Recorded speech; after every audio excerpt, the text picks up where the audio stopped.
यस्य स्वयं स्वभावाप्तिरभावे कृष्णकर्मिणः तस्मै संज्ञानरूपाय नमोस्तु परमात्मने। बोलो अनंतानंत सिद्ध परमेष्टि भगवान की जय। परम पूज्य चर्या श्रोमणी आचार्य श्री विशुद्ध सागर जी महाराज की जय। परम पूज्य श्रमण मुनि सुप्रभ सागर जी महाराज की जय। परम पूज्य श्रमण मुनि पिणस सागर जी महाराज की जय।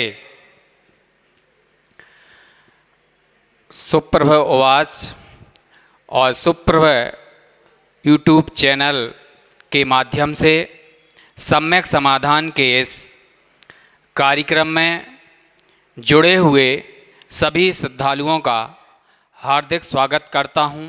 सभी को जय जिनेंद्र प्रेषित करता हूं।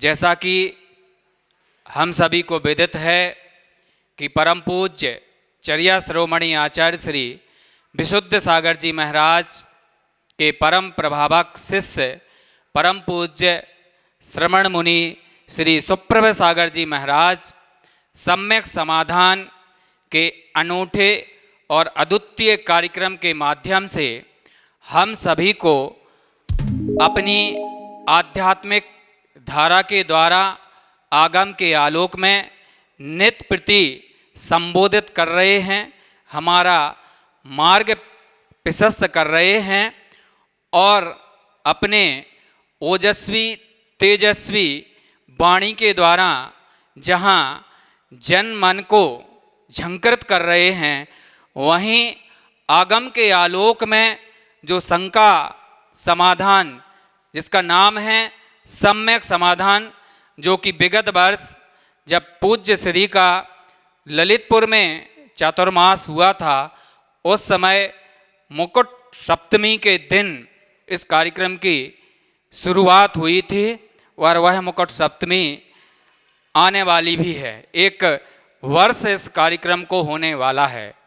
इस एक वर्ष की अल्प अवधि में यह कार्यक्रम लोगों को इतना पसंद आया कि जन जन और मन मन ने इस कार्यक्रम को हाथों हाथ लिया। उसके विशेष कारण हैं। उसके विशेष कारण ये हैं कि पूज्य श्री जब किसी भी विकल्प का सम्यक समाधान करते हैं तो वह समाधान आगमोक्त होता है।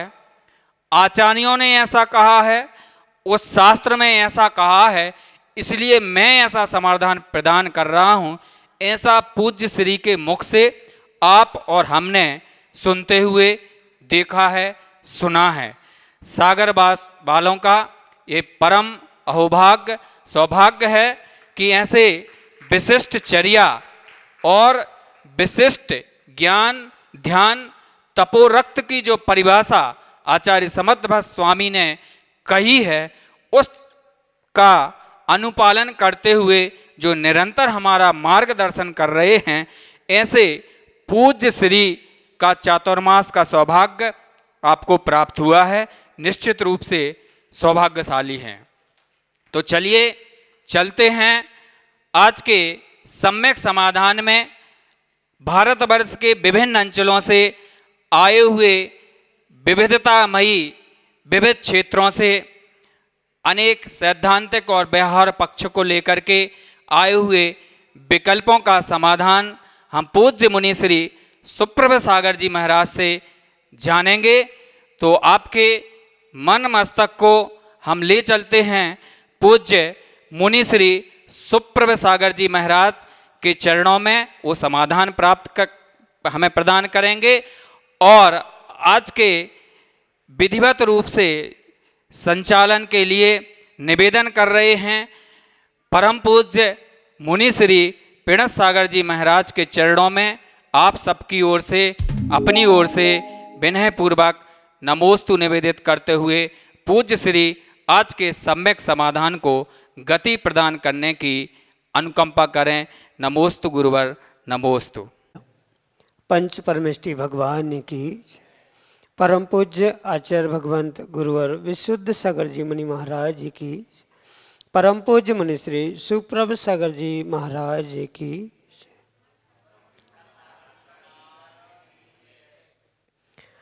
समीचीन विकल्पों का सम्यक समाधान।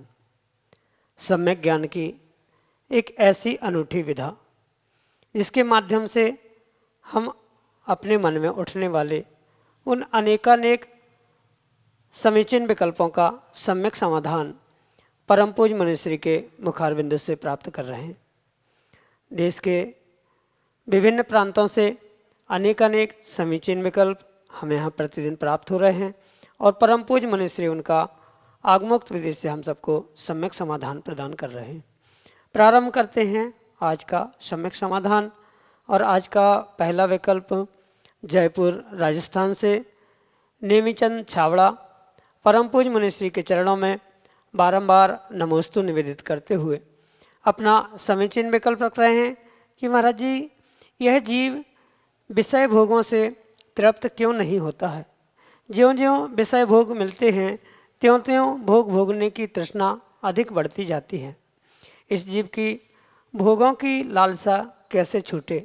हमारे समीचीन विकल्प का सम्यक समाधान करते हुए हमारा मार्गदर्शन करने की अनुकंपा करें। नमोस्तु महाराज जी, नमोस्तु। ओम नमः सिद्धम। परम पूज्य आचार्य भगवान गुरुवर विशुद्ध सागर जी महाराज की, परम पूज्य मुनिश्री सुप्रभ सागर जी महाराज जी की। तृष्णा की खाई खूब भरी पर रिक्त रही सो रिक्त रहे।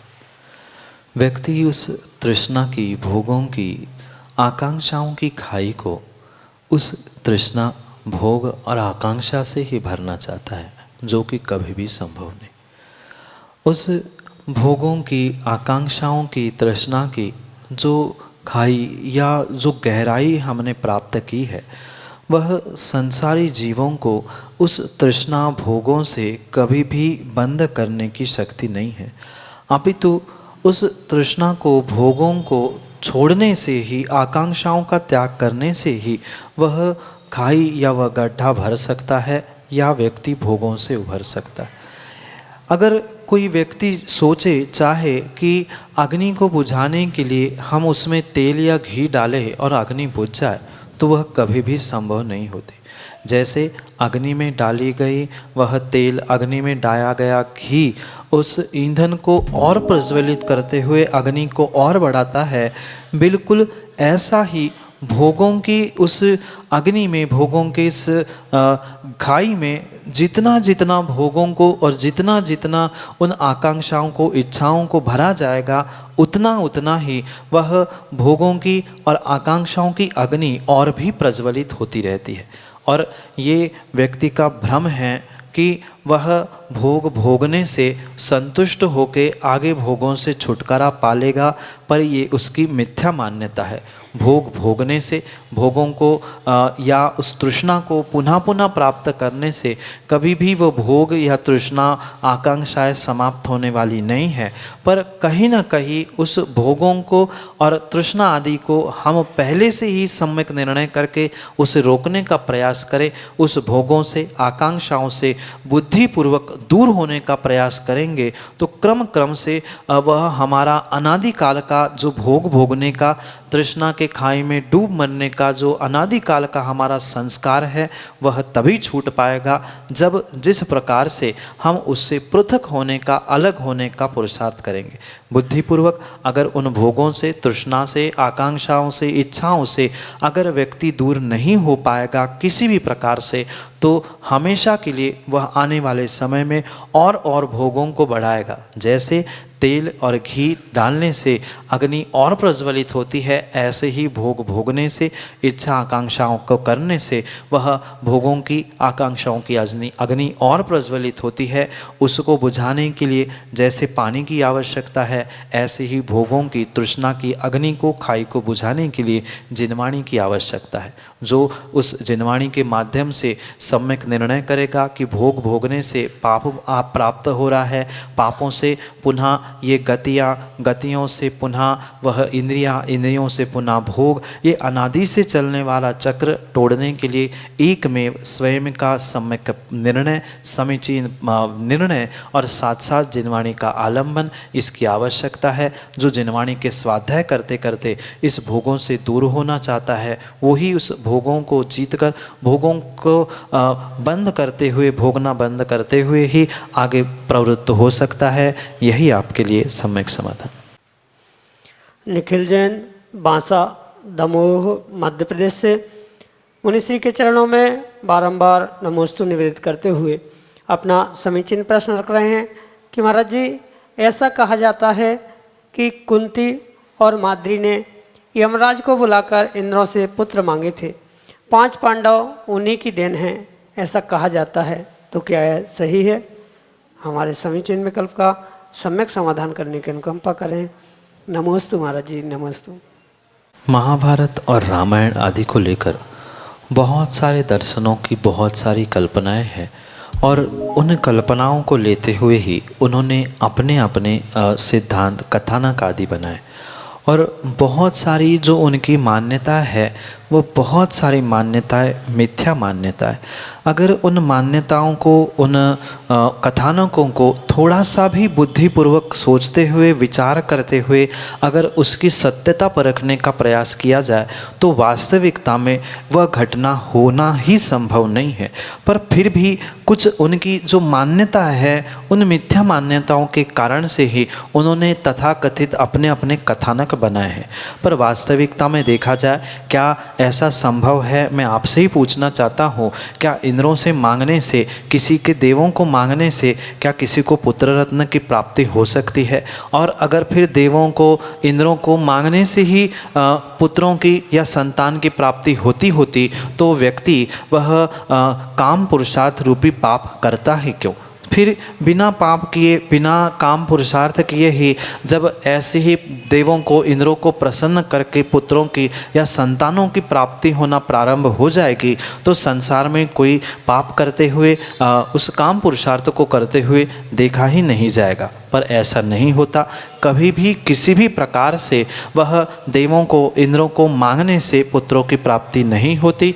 परिपूर्ण रूप से जब जीव अपने उस काम पुरुषार्थ में लगता है, वही वह पुत्र उत्पत्ति के लिए साक्षात साधन बन सकता है। हाँ, कुछ अंशों में पुण्य पाप ये सब कुछ होता है, पर वह किंचित भी किसी भी प्रकार से किसी को मांगने से वह पुत्र की, संतान की प्राप्ति होती ही नहीं है।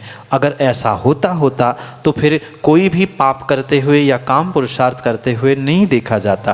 पर ऐसा नहीं देखने में आता है, इसलिए ये जो कल्पना है, ये कल्पना मात्र मिथ्या कल्पना है। क्योंकि देवों के मांगने से वह, ऐसा कहा भी जाता है कि भिखारी के भीख मांगने से भी उसे भीख मिले, ज़रूरी नहीं है। वह उसका जब पुण्य होता है तो ही उसे भीख मिलती है, अन्यथा नहीं मिलती। फिर वह तो देवों के सामने, इंद्रों के सामने उस कुंती, माद्री आदि ने पुत्रों को मांगा और उन्होंने दे दिया। ये मात्र कल्पना, कथानक हो सकता है। वास्तविकता में उसका ऐसा संबंध हो ही नहीं सकता।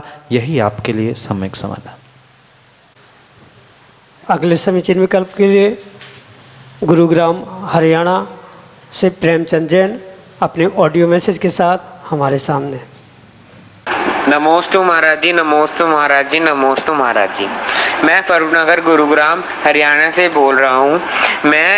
मेरा नाम प्रेमचंद जैन है और मेरा महाराज जी यह प्रश्न है कि आपने कहा था कि एक बार छत्र भगवान के ऊपर चढ़ा दिया है, वह अगर आप दोबारा चढ़ाते हैं तो वह निर्माल्य का दोष लगता है।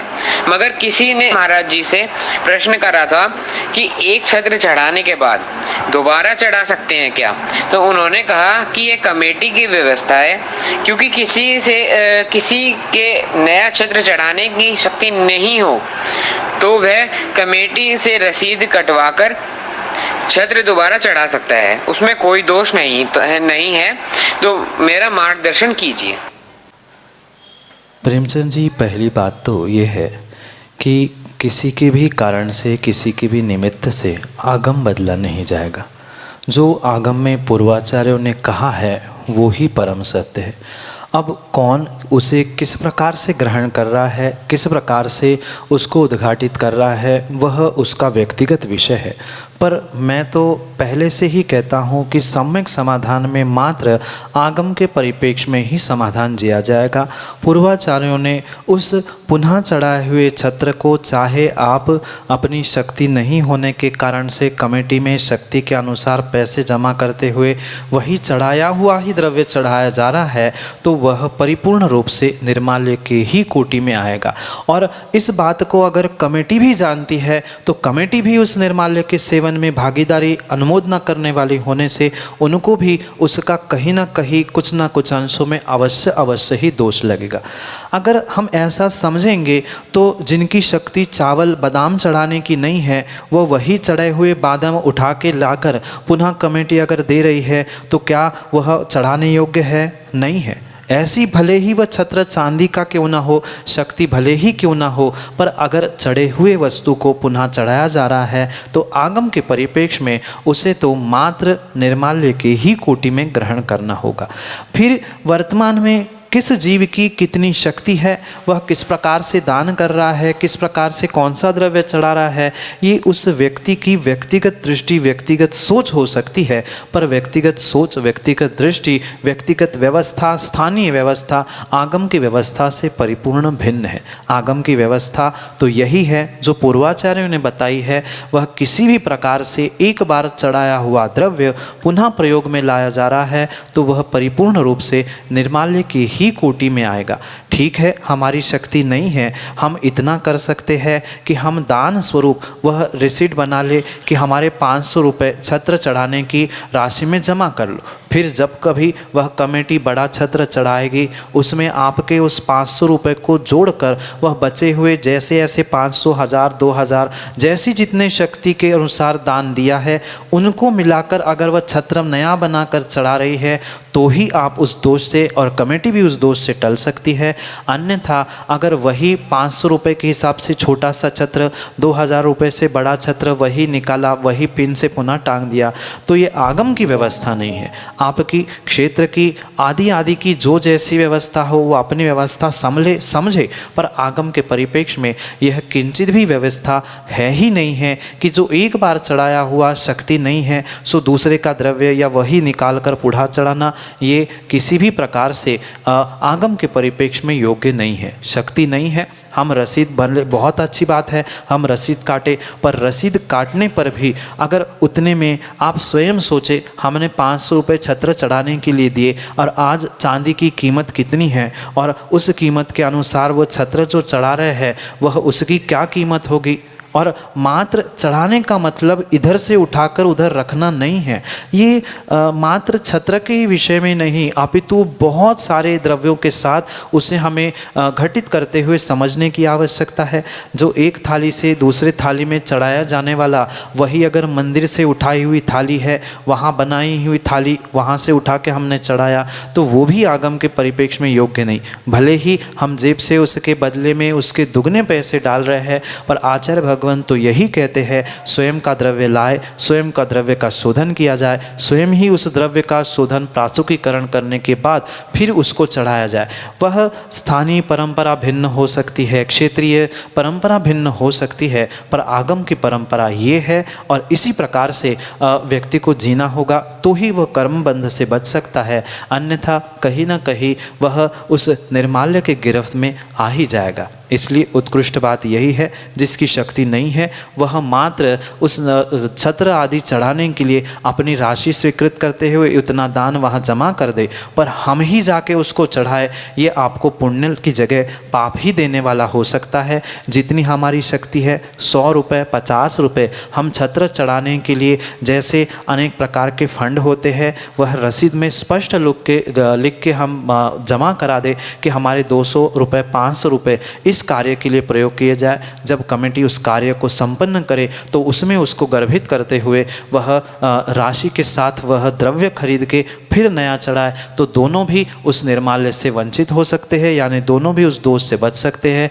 अन्यथा कहीं न कहीं वह उस निर्माल्य का पुट, कहीं न कहीं उसका आश्रव अवश्य ही होगा। ये आगम की व्यवस्था है, ये किसी भी स्थानीय क्षेत्र की व्यवस्था नहीं है। यही सत्य आगम की व्यवस्था आपके लिए सम्यक समाधान से। अगले समीचीन विकल्प के लिए हमारे सामने हैं देश के प्रतिष्ठित प्रतिष्ठाचार्य पंडित विनोद कुमार जी, रजवांस सागर मध्य प्रदेश से, अपने समीचीन विकल्प के साथ। हे महाराज जी, नमोस्तु नमोस्तु नमोस्तु।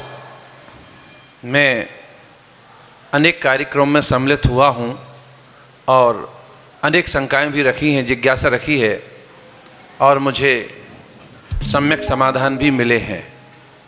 मैं सोच रहा हूँ कि ऐसे व्यस्ततम जीवन काल में और इस प्रकार के सम्यक समाधान हम सबको मिल रहे हैं, जो स्वाध्याय में संलग्न हैं वे भी लाभान्वित हैं और जो स्वाध्याय में संलग्न नहीं हैं वे भी लाभान्वित हो रहे हैं। यह महाराज श्री आपका बहुत बड़ा उपकार है हम सब पर। मेरी जिज्ञासा है कि तीर्थंकर प्रकृति का उदय 13वें गुण स्थान में होता है, लेकिन जब वे तीर्थंकर गर्भ में आते हैं 6 महीने पहले से रत्नवृष्टि होती है। तो वह कौन से पुण्य के कारण होती है? ऐसा कौन सा कार्य है जिसके द्वारा रत्नवृष्टि होती है? क्योंकि सामान्य जनों के गर्भ जन्म आदि के समय रत्नवृष्टि नहीं होती है, और यदि तीर्थंकर प्रकृति से होती है तो उसका तो वहाँ उदय भी नहीं है। हे महाराज श्री समाधान दीजिए। पंडित प्रवर, आप तो ज्ञानी हैं, विद्वान हैं और आप कुछ अंशों में उस ज्योतिष विद्या को भी जानने वाले हैं। जैसे सूर्योदय 5:15 का है तो उसके कुछ मिनट पहले से ही वह प्रकाश होने लगता है, जबकि सूर्य 5:15 पे उदित होता है, पर लगभग उसके 20-25 मिनट पहले से या आधा घंटा पहले से उजाला होता है, लालिमा सी दिखने लगती है, जबकि उदय कुछ समय बाद होने वाला होता है पर पहले से ही लालिमा होती। ऐसे सूर्य अस्त होने के भी समय में हम समझे सूर्यास्त के कुछ समय और तक वह उजाला बना सा रहता है। बिल्कुल यही सिद्धांत हमें उस कर्म सिद्धांत के साथ जोड़ते हुए समझने की आवश्यकता है। ये परम सत्य है कि तीर्थंकर प्रकृति का उदय तो 13वें ही गुण स्थान में आता है, उसके पूर्व में नहीं आता। पर ये तीर्थंकर प्रकृति नाम कर्म की ऐसी विशेष विशेष विशेष प्रकृति है कि वह सत्ता में होने से ही इतना प्रचंड प्रताप उस पुण्य प्रकृति का होता है कि उस सत्ताधारी यानी उस कर्म की प्रकृति की सत्ता जिसके पास है, वह जीव जन्म से पहले ही वह सातिशय पुण्य को लेके जन्मता है या गर्भ में आता है, जिसके निमित्त से ही ये अतिशय देखे जाते हैं। ये अतिशयों का जन्म के समय के अतिशय आदि आदि का ये तो व्याख्यान आपने पढ़ाया भी होगा, वह तो पर उसके पूर्व में भी यानी जैसे बॉडी कमल की या फूल की होती है, जबकि साक्षात सुगंध उसके भीतर होती है, पर कलियाँ खिलने पर भी बॉडी खिलने पर भी हल्की हल्की सुगंध स्वयं आती है। ऐसी ही तीर्थंकर प्रकृति का उदय भले ही 13वें गुण स्थान में हो, पर उसकी बंध की जो सत्ता उस जीव के साथ है, वह उसकी सत्ता ही इतनी सुगंधमयी है, इतनी प्रकाशमान है कि वह गर्भ में आने से पहले ही उसी प्रकृति के कारण से वह तीव्र पुण्य सातिशय पुण्य का उदय भले ही नहीं है, वह बॉडी नहीं खिली, सूर्योदय भी नहीं हुआ है, पर उसके पूर्व ही लालिमा सुगंध जैसी मिलती है। बिल्कुल वैसे ही 13वें गुण स्थान में उदय में आने वाली वह तीर्थंकर प्रकृति का इतना सातिशय पुण्य साथ उस जीव के साथ होता है। जो जीव उस सातिशय पुण्य को बंध रूप प्राप्त करता है, जिसकी सत्ता उसके साथ है, उसको उस पर्याय में ही नहीं अपितु अगर कोई तीर्थंकर बनने वाला जीव नरक से भी आने वाला है तो वहाँ 6 महीने पहले से ही उसके लिए वज्रकोट आदि बनाया जाता है। वहाँ तो तीर्थंकर प्रकृति का उदय का कोई संबंध ही नहीं था, वह तो पिछली पर्याय थी, पर फिर भी वहाँ इतनी व्यवस्था है। क्यों? क्योंकि वह बनने वाला है। जब बनने वाले में इतना तीव्र पुण्य का सातिशय पुण्य का प्रभाव है तो साक्षात तीर्थंकर प्रकृति उदय में आने पर समोषण आदि ये तो स्वाभाविक सी बात है। पर मात्र और मात्र उस तीर्थंकर प्रकृति की सातिशयपना, क्योंकि नाम कर्म की सर्वोत्कृष्ट अगर कोई प्रकृति है वह तीर्थंकर प्रकृति है, और उस तीर्थंकर प्रकृति के बंध सत्ता आदि के निमित्त से ही वह पहले से ही उसकी सुगंध और पहले से उसका प्रकाश प्रकाशित होता है। अन्य किसी भी कर्मों के साथ उसे हम नहीं जोड़ सकते। अगर अन्य कर्मों के साथ जोड़ देंगे तो तीर्थंकर प्रकृति का वह प्रभाव या उसका सातिशयपना कम हो जाएगा। वह उसका ही सातिशयपना है तीर्थंकर प्रकृति का, जो भविष्य में उदय में आने वाली है। उसकी सत्ता उसके बंध के ही निमित्त से वह पूर्व 6 महीने, जन्म के 6 महीने पहले से ही जहाँ वहाँ नरक से आ रहा है तो वहाँ वज्रकोट बनता है, यहाँ जहाँ जन्म होना है वहाँ रत्नों की वर्षा होती है। ये उस सातिशय पुण्य वाले उस तीर्थंकर प्रकृति के निमित्त से होता है, अन्य नहीं, अन्यथा नहीं। यही आपके लिए सम्यक समाधान। ललितपुर उत्तर प्रदेश से अगले समीचीन विकल्प के लिए हमारे सामने हैं देश के मूर्धन विद्वान डॉक्टर सुनील जी संचय, जिन्होंने इस सम्यक समाधान को अल्प समय में ही अधिकतम ऊंचाइयों को पहुंचाने का अथक प्रयास किया है। ऐसे डॉक्टर सुनील जी संचय हमारे सामने अगले विकल्प, समीचीन विकल्प के साथ। परम पूज्य गुरुदेव के चरणों में त्रिवार नमोस्तु।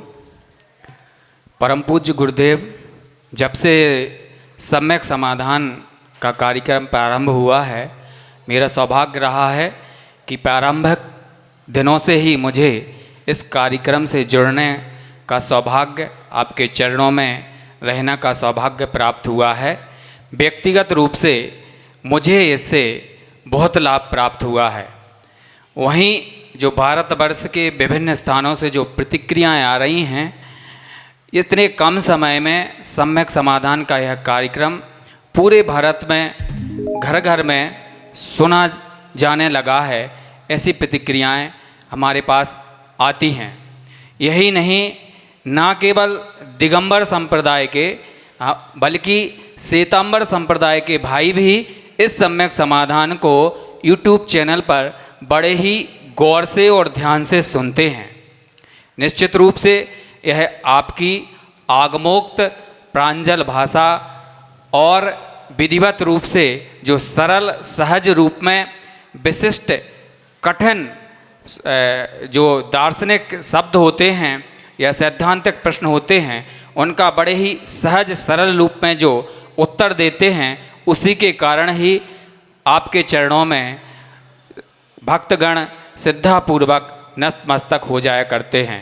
गुरुदेव, मेरा सम्यक विकल्प यह है कि कहा जाता है कि जब दवा काम नहीं करती है तो दुआ काम करती है, और ऐसा भी कहा जाता है कि फलां की वजह से या फलां की बद्दुआ की वजह से तुम्हारा ये अनिष्ट हो गया है, या फलाने की नज़र तुम्हें लग गई है इसलिए तुम्हें ये तकलीफ़ हो गई है। मेरा गुरु चरणों में सम्यक विकल्प यही है कि गुरुदेव, क्या दुआ, बद्दुआ और नज़र लगती है क्या? गुरुदेव समाधान प्रदान करने की कृपा करें। नमोस्तु गुरुदेव, नमोस्तु गुरुदेव। पंडित जी, ये दुआएं, बद्दुआएं, नज़र लगती भी है और नहीं भी लगती है। परिपूर्ण रूप से इसका निर्णय हम इस प्रकार से करें कि ये दुआएं लगना, आशीर्वाद, बद्दुआएं लगना, नज़र आदि लगना, ये परिपूर्ण रूप से निमित्त भूत है, और निमित्त तभी जीवों के लिए कार्यकारी या सहकारी होता है जब उसका तदजन्य उपादान या अंतरंग शक्ति वैसी प्रकट होती। अगर व्यक्ति का नैमित्तिक, जिसे उपादान कहा जाता है, वो अगर स्वयं में बहुत मजबूत है तो उसको बद्दुआएं, नज़र आदि कुछ भी नहीं लगती। पर जब वह उपादान और भीतर की शक्ति कह दो या नैमित्तिक की शक्ति कह दो, वह ऐसा तो हो नहीं सकता कि प्रति समय प्रत्येक काल में एक सा ही परिणमन उसका चलता हो। कहीं ना कहीं जो वह नैमित्तिक ऊपर नीचे होता है, यानी उपादान में भी वह जो तात्कालिक उपादान है वह कभी ना कभी दिन में समय समय पर बदलता रहता है। और जैसे ही वह समय समय पर हमारा भीतर का अंतरंग उपादान या तात्कालिक नैमित्तिक बदलता है, वैसे ही वह निमित्त हमारे लिए प्रभावशाली होता है, और तभी ये दुआ, बद्दुआ, नज़र आदि कार्यकारी बनते हैं। सर्वथा अगर दुआ बद्दुआ और उन नज़र आदि को ही मानेंगे तो संसार में कोई व्यक्ति जी ही नहीं सकता, क्योंकि जितने भी संसारी जीव है कोई ना कोई आपके लिए कोई ना कोई बद्दुआ करने वाला, नज़र लगाने वाला, कुछ ना कुछ करने वाला ये संसार में मिलेगा ही मिलेगा। पर प्रति समय इसलिए नहीं लगते कि हो सकता है उस समय पर हमारा उपादान, हमारा नैमित्तिक बहुत मजबूत हो, तीव्र पुण्य का उदय चल रहा होता है, तब ये सभी निमित्त विपरीत रूप से हमें प्रभावित नहीं करते। और ऐसा भी देखा जाता है कि गुरु तो सबके लिए एक सा आशीर्वाद देते हैं, एक सी दुआएं देते हैं, पर सबके लिए वह दुआएं आशीर्वाद एक सा कार्यकारी नहीं होता। क्यों? क्योंकि सामने वाले का जैसा पुण्य, सामने वाले का जैसा अपने आप में कार्य करने की शक्ति होती है, उसी अनुसार वह जीव के लिए पुण्य पाप के रूप से निमित्तों में प्रभावित करने के कारण से वह वैसा ही फलीभूत होता है। किसी को शाप भी दुआ में परिवर्तित, किसी को दुआ भी बद्दुआ रूप में परिवर्तित होते देखा जाता है। ये परिपूर्ण रूप से जीव का स्वयं का निजी उपादान है, जिसके लिए सहकारी निमित्त बनते हैं। नज़र भी इसी प्रकार से लगती भी है और नहीं लगती है। जब उपादान कमज़ोर होता है तब निमित्त प्रभावित होकर वह कार्यकारी बनता है। अगर नहीं है, हमारा पुण्य और उपादान मजबूत है, तो हमारे लिए वो किंचित भी प्रभावशाली नहीं बनता। यही आपके लिए सम्यक समाधान। इस प्रकार से आज के सम्यक समाधान में हमने समीचीन विकल्पों के समीचीन समाधान परम पूज्य मुनि श्री सुप्रभ सागर जी महाराज की आगमोक्त वाणी के द्वारा प्राप्त किए। यदि आप भी इस कार्यक्रम से जुड़ना चाहते हैं और अपने विकल्प ऑनलाइन के माध्यम से प्रेषित करना चाहते हैं, तो आप वह विकल्प हमारे इन नंबरों पर प्रेषित कर सकते हैं। वह नंबर हैं 8707548811। दूसरा नंबर है 7415306441।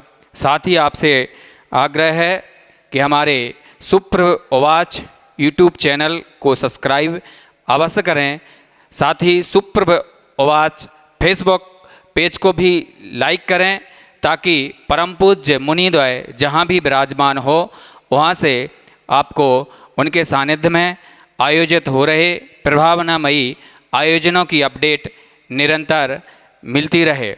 यह सम्यक समाधान का कार्यक्रम भी इन दोनों प्लेटफॉर्म पर निरंतर उपलब्ध रहता है। साथ ही पारस चैनल पर भी यह प्रसारित होता है।